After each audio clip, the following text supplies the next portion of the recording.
The Syndicate Hypopen has received several nerfs. One is that it now only holds 10 units. And another nerf, not specifically to the Hypopen, but to all hypos, is that there's now a short cooldown when you're injecting. So you can't just run past somebody and insta-spam 6 injections in a tenth of a second.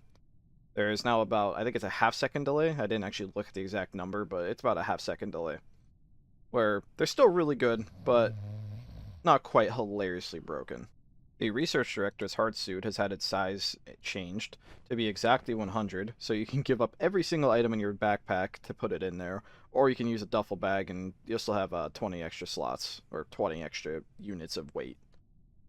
This change is basically because the experimental hard suit was the only objective that you couldn't really hide, because you were forced to wear it or carry it in your hand, and that obviously instantly outed you as a syndicate. But things have changed, and now it is just 100. You can now toggle people's hard suits from the strip menu. So what this basically means is that sometimes you'll see somebody crit in a spaced area, and there's nothing you can do to actually help them with the spacing other than inject them with a space pen or drag them out.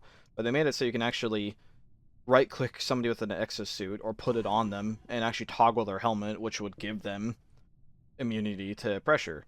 Space pressure, at least. So you can actually do some like emergency suit rescues now because of the fact you can toggle hard suits on the strip menu. This one seemed like a minor inclusion, but it really isn't. Pilot chairs and comfy chairs have had their cost reduced, and this was a really, really popular method of people would just go around and just absolutely dismantle every comfy chair on the map because it had a good amount of steel, so that meant they didn't really have to interact with cargo to do things. A lot of stations end up having no damn chairs after like 2 minutes because people wanted steel.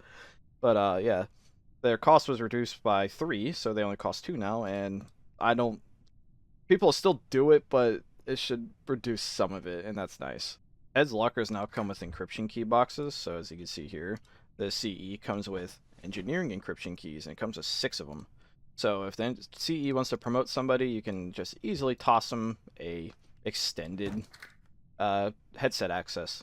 And also, minor benefit, if you break into the CE's locker, you can get engineering headset access without killing anyone. So either way, it makes sense that the heads of the departments could hand out more radio access. Also, you could like give it to security or something if you want a member of security to be able to hear engineering problems.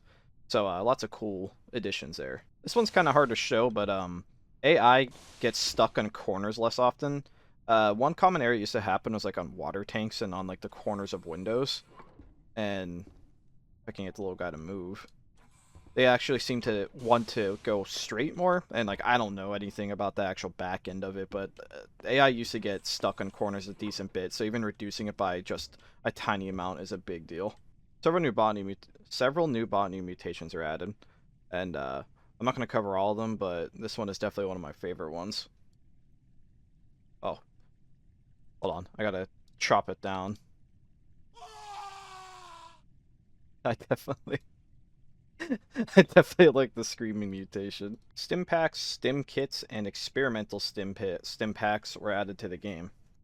So, Stimpacks and Stim Kits are available to Syndicates. Stimpacks are the legendary chemical produced by Donko for the Syndicate. Injecting yourself with this increase your run speed and let you recover from stuns faster for 5 minutes. It costs 8 TC and you only get 1. And I'm not going to cover every single detail, but here, if I put a bar of soap on the ground, I can...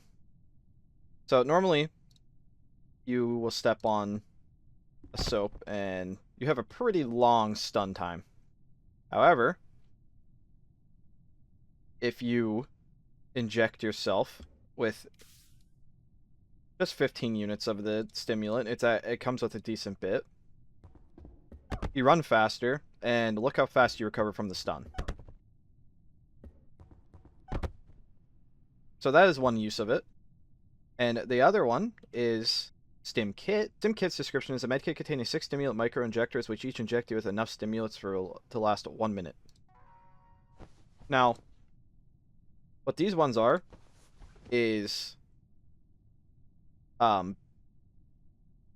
basically the same thing as a stimulant injector, but it gives you a more controlled injection. So if I inject it, it's only 15 units like the other one. But as you can see, I'm running much faster, and the stun recovery is also rather high. Another thing that does is it actually heals brute and burn damage, but it's kind of like Trico where you have to be hurt, and it works a little bit into crit. So like, yeah, okay, even I was incorrect. So if you do about 80 damage and scan, you'll see it keeps healing them slowly. It's not the most amazing heal in the world, but it can keep you out of a completely lost situation. And you can see, due to a little bit of a rounding error, it stopped and will not heal past 70. As you can see, though, if you overdose on it, you start taking a rapid amount of poison damage, which is funny because it actually puts you in the damage threshold to heal your brute, but it won't heal your poison, so it will eventually crit you. So yes, do not overdose on them. The overdose limit is 60.1 units, so even with the Stimpack itself, you will not overdose on it. So if you're going to get in a fight, you might as well just inject yourself with the entire thing, because it won't kill you. Or you can just save some of it. I think, maybe I'm crazy, but I think the Stimpack's supposed to inject the entire thing guaranteed. The other type of Stimpack is the experimental Stimpack, which is a Nuki thing or found in surplus crate. It is a prototype version of the Stimpack pulled from the market due to extreme side effects. Effects include virtual immunity stuns, massively increased movement speed, and rapid tissue regeneration, but the chemical will constantly poison you while in the bloodstream. So it costs 15 TC if you're a Nuki. Otherwise, you have to get lucky in a surplus crate. And it has 60 units in it, and you can inject it 15 at a time. And I'm like the other one, I'm not sure that's intended, but that's just how it is for now. But if you inject yourself with it, you move absurdly fast, and you are basically immune to stuns. You get up instantly, even from a Mega Soap. So that is one major benefit. It also heals a ton of brute damage and burn, but it poisons the hell out of you. And also, once you withdraw, like so, you start losing control of your character, and will basically just spaz the hell out. One thing that I'm confused about, though, is that it seems like the healing doesn't work. It seems like the healing doesn't work because, like, I'll do 80 damage to this Urist, and it's supposed to heal. Actually, I miscounted. I do 80 damage, and I'll spawn a fresh one, and I'll inject them with all 60 units. It doesn't heal the brute damage, which I believe it's supposed to. So something's definitely up with the Stimpacks, unless I'm like completely missing the point. But according to the GitHub description, that's what it's supposed to do, and it's definitely not doing that. So maybe hold off on the experimental Stimpack until there's an update for it, because I believe it is messed up. I think both of them have issues. I don't think they're supposed to be able to inject 15 at a time. But anyway, that's enough on the Stimpacks. I've been on this one for quite a bit now. Cardboard boxes now have air in them, aka they have air holes, meaning that you don't have to actually have an oxygen tank on and not just die in the cardboard box. So yeah, that's a pretty nice change for if you're trying to do stealth and you just forgot that you don't have a gas mask on and give yourself away with a gasp. The L6 SAW has had its fire rate almost cut in half. It was the most purchased gun, even though it cost 40 TC for Nukis. But I think it wasn't necessarily purchased because of its fire rate. I think it was purchased because of how much ammo you get. But, I mean, I'm not going to question the PR. This isn't really my place to question it.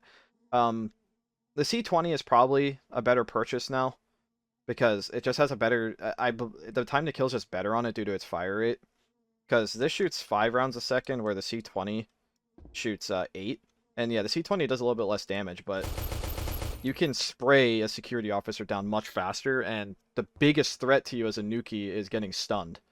And whether that be fighting a Disabler in DPS or getting hit by 2 stun baton hits, time to kill is really important in that aspect. And the C20 is cheaper, and it's also significantly more accurate than the much slower shooting L6, which is basically completely inaccurate after the 5th shot.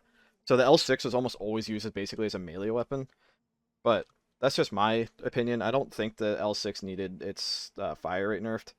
I think it was supposed to be the powerhouse, but that's just my opinion, and it is definitely time to move on from this topic.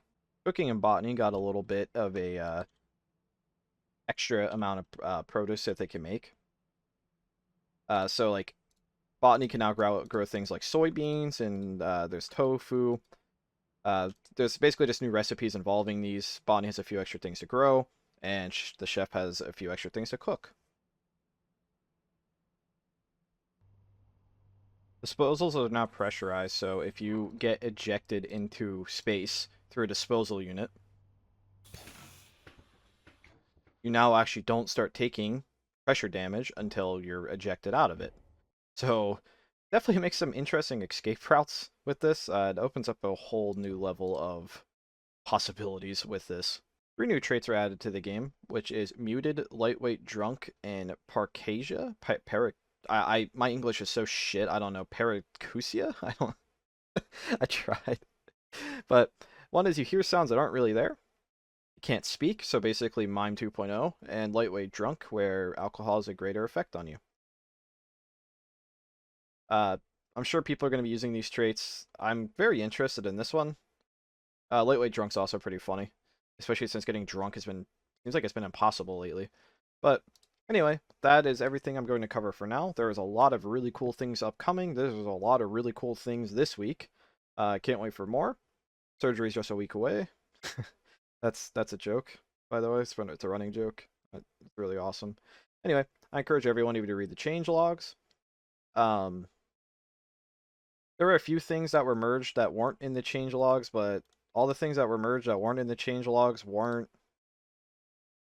anything that's that inherently like Space Bears got their hitbox decreased, and that wasn't in the change logs, and slimes have gender specific screams again. I encourage everyone to thank our contributors and maintainers.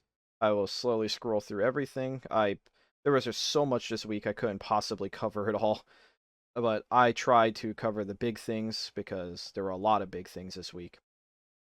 Anyways, that is it for now. I will keep scrolling for just a little bit longer, and I appreciate you watching.